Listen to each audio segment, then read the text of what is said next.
Yo, Hegassen here, and today we are one film away from 4-4 with 4-3 for Ragnarok. Not only is it a Thor film, it's also a little bit of a Hulk film. So, let's get into it.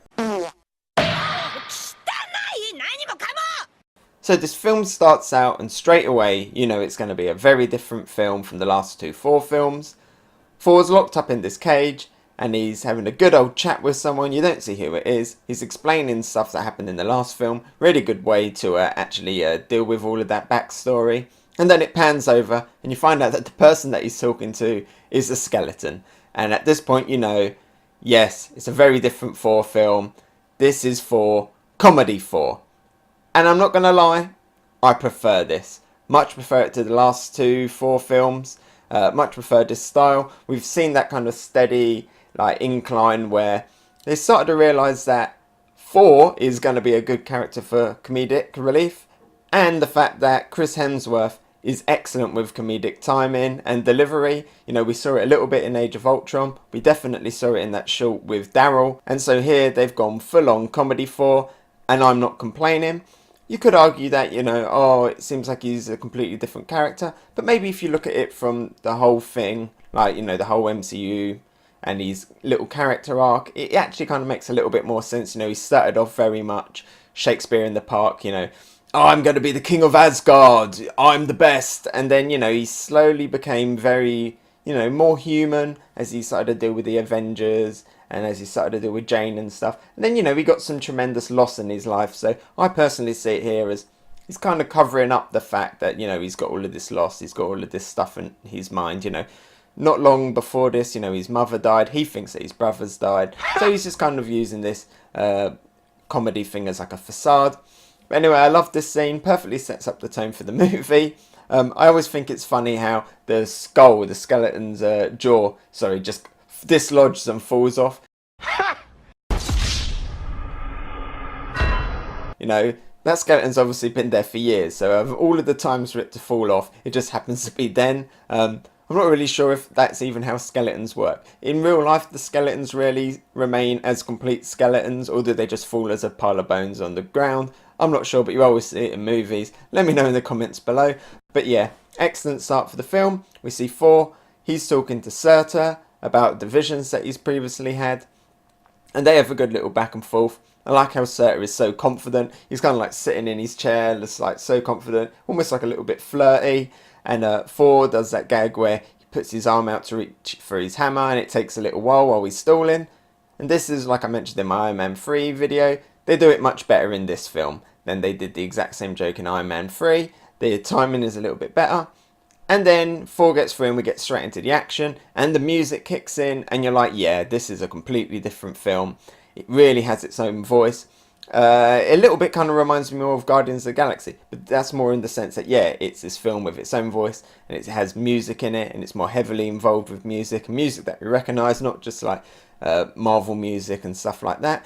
But the original soundtrack is also brilliant, as we'll touch on in this film review. And this opening fight scene is really good. It's great to see Thor kicking butt and being Thor. I like it when he's fighting that dragon, and I do like the design of that dragon. I like how instead of wings it's got like fire jetpacks. That's a really cool touch. Straight at the beginning of the film, Thor defeats Surtur and he goes back off to Asgard. I do actually wonder a little bit about Surtur, that what does he do all day? Does he just sit in that throne all day? You never really find out what these big bad villains from the other realms do. You know, we saw the Frost Giants and they just seem to sit around all day. Here we see Surtur from like the Fire realm and he just seems to sit around all day. The Dark Elves just hibernate all day. What do all these people do all the time? It only seems like Asgard and Earth are the ones where anything good's happening. So we go to Asgard and we meet one of the many new characters in this film, Scourge. Scourge is a lot of fun. I like how he's got all these little toys. I like Scourge. I like again how he's not an Asgardian that's like Theatre in the Park. He's like your kind of everyday, run-of-the-mill Asgardian, like someone you just see down the local pub. He's a lot of fun. I like his little guns. And I like the fact that, you know, when the bad guy HELA initially turns up, you know, he's just a man who's, you know, he's out for himself. You know, he knows that the best way to keep himself safe is to align with the villain. You can tell that he doesn't really want to do it, but for him it's the only way to survive. And I do like his little arc that you see here throughout the film. He's a fun, nice little character. So Thor, he finally gets back to Asgard after doing a lot of soul searching, literally soul searching because he's searching for the Infinity Stones. And straight away he notices that something's a little bit off here in Asgard. You go up to Odin, and Odin's just laying on this sofa, eating grapes, laughing, watching ridiculous plays about Loki with some great cameos in there. And Thor calls him out straight away as, "You're not Odin, you're Loki." And he like gets Loki's head like that, and he throws his hammer. He needs to do that trick more often. You know, he could take out way more villains if he just like put his hand behind their head and threw the hammer. It's like, look, you're gonna die.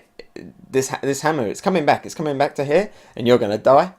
That's a great little scene. There's not really many consequences here for Loki's betrayal. You don't really get to see much of Asgard react to it, because straight away they go to Earth to find where Loki has put Odin, and Odin isn't where Loki left him.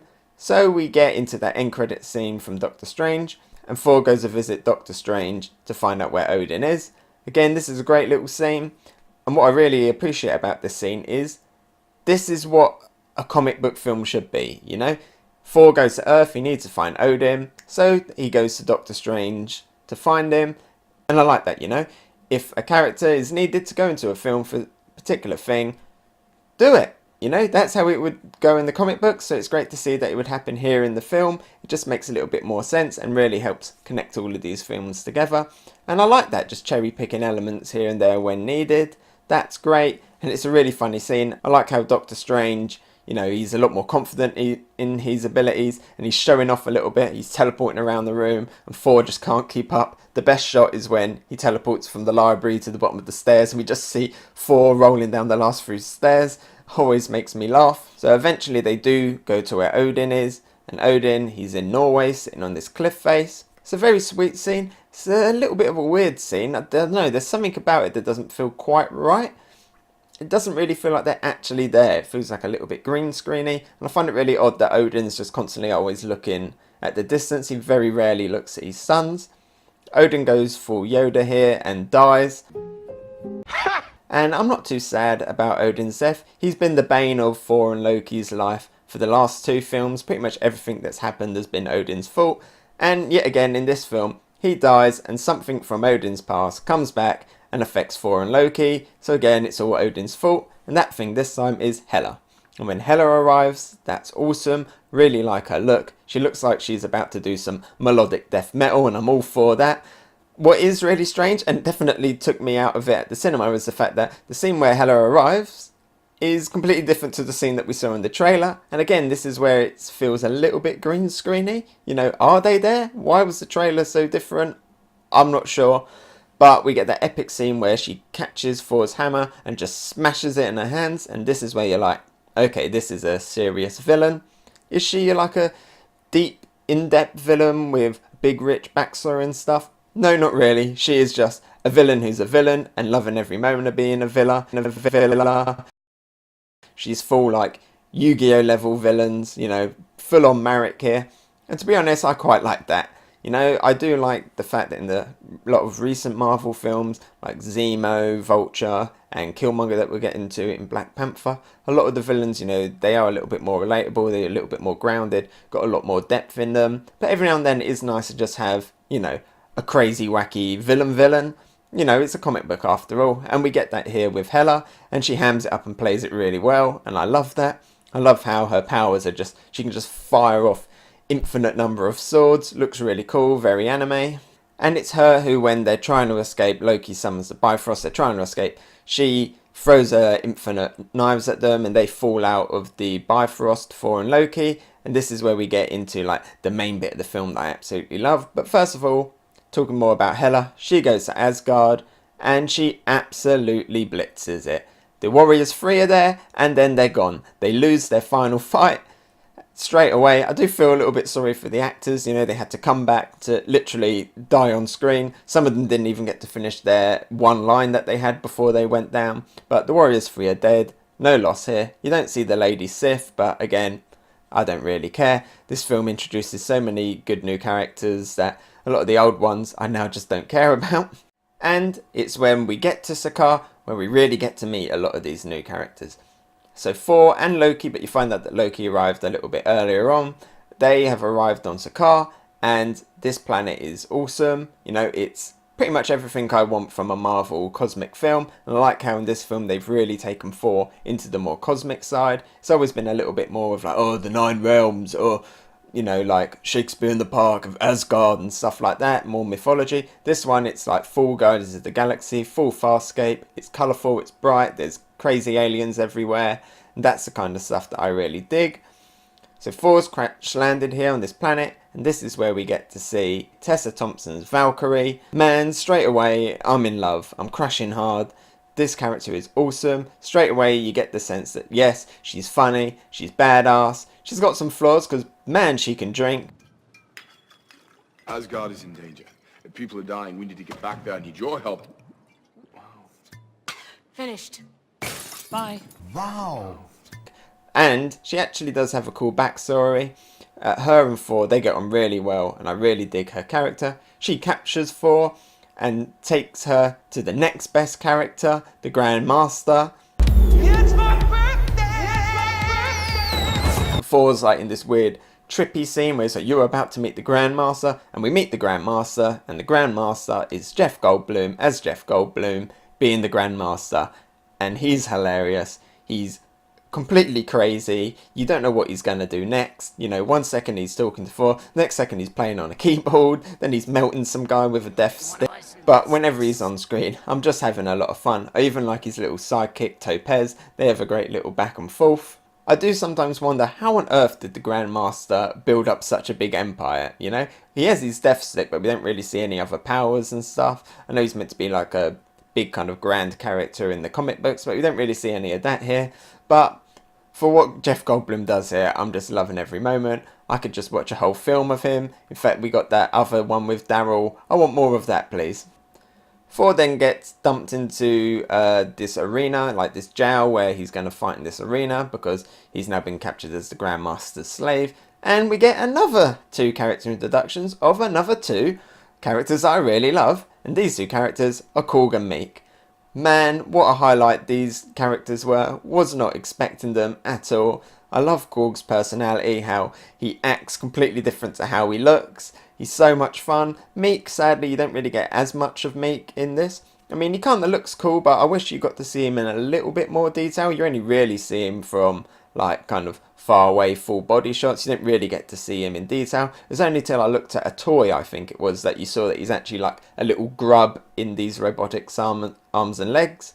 And he doesn't really get as many good moments as Korg does. He gets in one little fight at the end, and sadly he gets taken down very quickly. So hopefully in the sequel, hopefully in Avengers Endgame, we'll get to see a little bit more of Miek, because I really like that Korg and Miek duo. Maybe they also need to have a third person join them who's a paper one to get that rock, paper, scissors joke thing going on more. I mean, sometimes I just watch the Korg scenes on their own just because I like them so much. And it's great to see a Cronin now as a member of like the main cast. So please, definitely, let's see him again in Endgame. So Thor here, you know, we find out that he's in this prison to be pit against this champion. And who's the champion? Oh, it's the Hulk. Yes, it's the Hulk, and Hulk is looking good. Thor gets his haircut, and Thor is looking good. We get that Thor Hulk rematch from the Avengers, and man, there's some brutal stuff in there. Thor unlocks Super Saiyan 2, and it looks like he's about to beat the Hulk when the Grandmaster interferes. Not really sure how I feel about the fact that Hulk was going to lose here, but you know, we don't really know how the rest of the fight was going to go. Maybe Hulk would have got more mad and then taken out on Hulk, but it seemed like Thor was going to win, so I'm not quite sure how I feel about that. But it is great to see Hulk here as Hulk, and for most of this film he is Hulk, and this is the first film where we really get into the Hulk's personality. Hulk has been Hulk for 2 years, and you know, he's a little bit of like he's a little bit of a man child, you know, he's a little bit of a baby, but it's so fun to see, and I think he kind of rightly would be, because you know, Hulk hasn't really been around for that long, so here he's very much learning how to like interact with people. You know, he's speaking a lot more in this. You get to see him like eating, hanging out, having a hot tub, you know, playing with ball and stuff in the background. He's not just the fighting machine that we've always known him as, and I do like Thor and Hulk's little dynamic. At first, Thor wants Banner, and then we get Banner in this, and then Thor wants Hulk, because really out of the two, Thor and Hulk should really be the two that get on more and have a little bit more in common, as they're both just a couple of warriors, a couple of hotheads, as they express in this film. But the Thor and Banner stuff is also good. Banner's a little bit off in this film. Thor even points him out on that, on why you're acting so weird. But from Banner's point of view, you know, he was fighting in Sokovia, and then all of a sudden, 2 years later, he's on an alien planet. He's never been to an alien planet before. He's freaking out a little bit. So that's probably why Banner is a little bit off. But yeah, his character, it does feel slightly different. He seems like he's always in a permanently confused state in this film. But I do like that scene where Banner is Banner and he is like freaking out about all of the stuff around it. And we get that kind of Banner-Thor dynamic where, let's be honest, they don't really have much in common, do they? But I do like the Tony and the Gypsy stuff. So Thor has a quick commune with Heimdall, who's still on Asgard, and we find out what's going on there. Heimdall is badass, you know, I really like his new look and stuff. He hasn't got the big helmet anymore. He's, you know, he looks weathered, he looks tired, but he's really cool in this film. So Thor puts together the Revengers, and we get Valkyrie, who's now kind of come around. Maybe she comes around a little bit too easy, but she comes around to Thor's side. Well, obviously we find out here that she is a Valkyrie and she is an Asgardian. And he manages to recruit Hulk, Banner, and Loki. So Loki's back, and I really like Thor and Loki's dynamic in this film as well. You very much get the sense that they are brothers, and it's in this film that Thor, he's kind of matured now, and he's like, look, you know, we were brothers, but I see that now we are very different, and we should go our own way. And it's kind of turned now that Loki kind of wants Thor, but Thor is willing to let him go, whereas in the past it was always Loki who was willing to get rid of Thor, and Thor really wanted Loki. This, of course, leads into probably one of my favourite scenes of the film, the big spaceship chase scene. Man, the visuals on this are great. All of the ships look really cool. The music kicks in, and that's so unique out of all of the MCU films. Really gets you going. I'm not just watching this film, I'm raving along with it. I call this the Commander Shepard. And we get to see Thor and Valkyrie doing their stuff. They get out of the ships, they're loving it, they're falling in love. It's great to see. And yeah, as you've probably guessed, I really like this film. I don't think it's at any surprise at this point that I do like this film.